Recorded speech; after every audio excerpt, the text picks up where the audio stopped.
అమరుడైన రాజీవ్ గాంధీ ఈ దేశ యువతకు స్ఫూర్తి. ప్రజాస్వామ్య పరిరక్షణలో, దేశ సమగ్ర కాపాడడంలో శ్రీ రాజీవ్ గాంధీ అమరులైన గాంధీ వారసత్వాన్ని పుణికిపుచ్చుకున్న రాజీవ్ గాంధీ గారు ఈ దేశంలో పారదర్శకమైన పరిపాలన అందించాలి అంటే సాంకేతిక నైపుణ్యాన్ని జోడించాలి.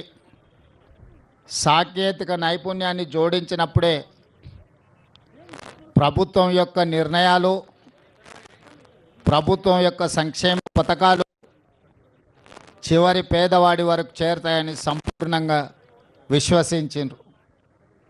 అదేవిధంగా దేశ భవిష్యత్తును నిర్ణయించడంలో 21 సంవత్సరాల ఓటు హక్కును 18 సంవత్సరాలకు తగ్గించడం ద్వారా కళాశాలలో చదువుకుంటున్న విద్యార్థులు శాసనసభ్యులను, పార్లమెంట్ సభ్యులను ఎన్నుకోవడానికి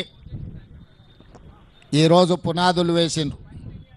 అదేవిధంగా స్థానిక సంస్థల్లో, చట్టసభలలో మహిళలకు సముచితమైన ప్రాతినిధ్యం ఉన్నప్పుడే సమస్యలు చర్చించబడతాయని చెప్పి ఆనాడు మొట్టమొదట స్థానిక సంస్థల్లో మహిళా రిజర్వేషన్లకు పునాదులు వేసింది రాజీవ్ గాంధీ గారు.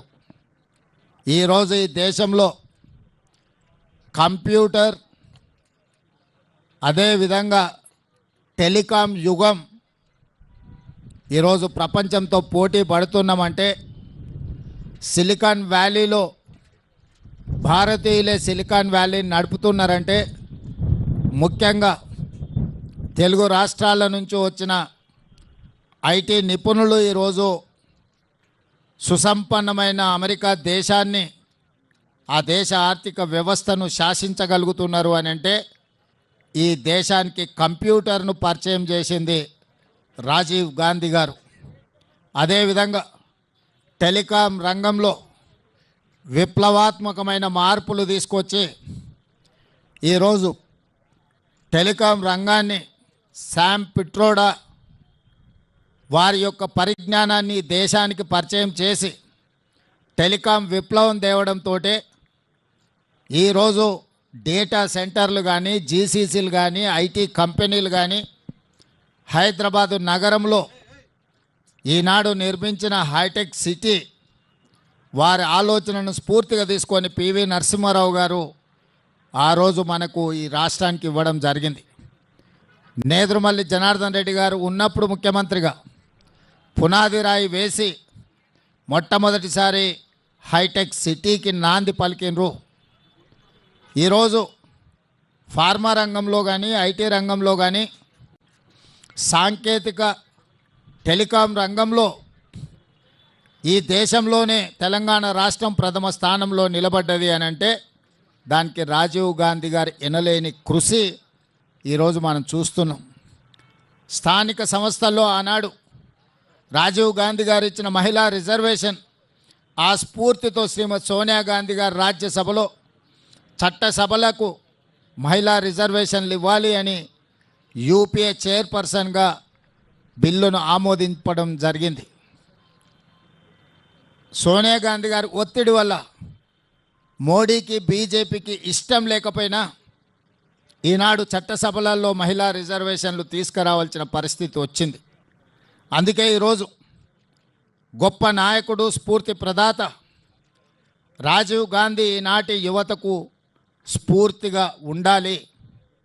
అంత గొప్ప స్ఫూర్తిని అందించిన రాజీవ్ గాంధీ గారు తెలంగాణ రాష్ట్ర పరిపాలనకు గుండెకాయ లాంటి సచివాలయం ముందలో వారి విగ్రహాన్ని ప్రతిష్ఠించుకొని వారి స్ఫూర్తిని తీసుకొని పరిపాలనను కొనసాగించడమే కాకుండా వారి యొక్క ఆలోచన మేరకు పేదలకు సంక్షేమాన్ని అందించడమే కాదు, తెలంగాణ రాష్ట్రాన్ని సాంకేతికంగా, ఆర్థికంగా బలోపేతమైన రాష్ట్రంగా తీర్చిదిద్దడంలో మేమందరం, మా మంత్రివర్గము, కాంగ్రెస్ పార్టీ సంపూర్ణంగా ముందుకు వెళ్తుంది.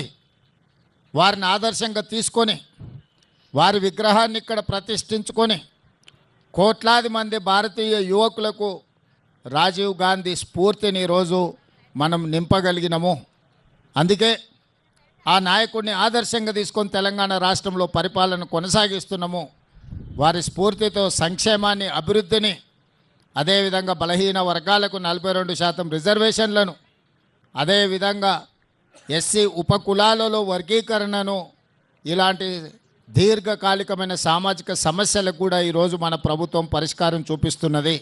హైదరాబాద్ నగరాన్ని ప్రపంచంతోనే పోటీ పడే విధంగా ఈరోజు ఫ్యూచర్ సిటీని నిర్మించుకోవడమే కాదు, మూసీ నది ప్రక్షాళనకు ఈరోజు శ్రీకారం చుడుతున్నాము. ఈ నగరాన్ని వారి స్ఫూర్తిగా అభివృద్ధి పదం వైపు నడిపిస్తాం. వారు మాకు ఆదర్శప్రాయుడైన నాయకుడు. దేశ యువత కూడా స్ఫూర్తిగా తీసుకోవాలి. వారిని స్ఫూర్తిగా తీసుకొని ఈనాడు శాసనసభకు పోటీ చెయ్యాలి ఎన్నికల్లో అంటే 25 సంవత్సరాలు నిండి ఉండాలి. తొందరలోనే రాహుల్ గాంధీ గారి దేశానికి ప్రధానమంత్రి అయిన తర్వాత తెలంగాణ రాష్ట్ర శాసనసభలో తీర్మానం చేసి 21 సంవత్సరాలు నిండిన వాళ్ళు శాసనసభకు పోటీ చేసే విధంగా చట్టాన్ని సవరించడానికి మేము ప్రయత్నం చేస్తాము. ఇవాళ 21 సంవత్సరాలు నిండిన చదువుకున్న వాళ్ళు ఐఏఎస్లు, ఐపీఎస్లుగా జిల్లాలను పరిపాలిస్తుంటే 21 సంవత్సరాలు నిండిన యువకులు శాసనసభలో ఉంటే ఈ దేశానికి ఎంతో మేలు జరుగుతుంది. ఈ దేశానికి యువ నాయకత్వాన్ని అందించాలి. ఒకనాడు ఓటు హక్కు 21 సంవత్సరాలు ఉన్నప్పుడు ఎన్నికల్లో పోటీ చేయడానికి 25 సంవత్సరాల నిబంధన పెట్టిండ్రు.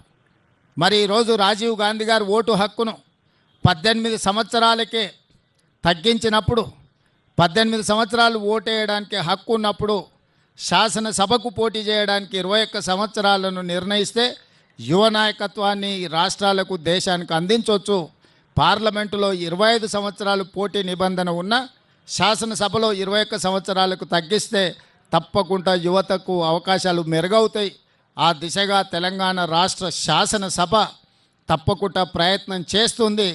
ఈ కలలన్నీ సాకారం కావాలి అని అంటే ఈ దేశానికి రాహుల్ గాంధీ గారు ప్రధానమంత్రి కావాలి. అందుకే రాజీవ్ గాంధీ స్ఫూర్తిగా రాహుల్ గాంధీ గారి నాయకత్వంలో పనిచేయాలని మేమందరం ఈరోజు ప్రతిజ్ఞ తీసుకొని బయలుదేరుతున్నాం. తప్పకుండా రాహుల్ గాంధీ గారిని ఈ దేశానికి ప్రధానమంత్రిగా చేసే వరకు మేము ఎవ్వరము విశ్రమించబోమని తెలియజేస్తూ మీ అందరి దగ్గర సెలవు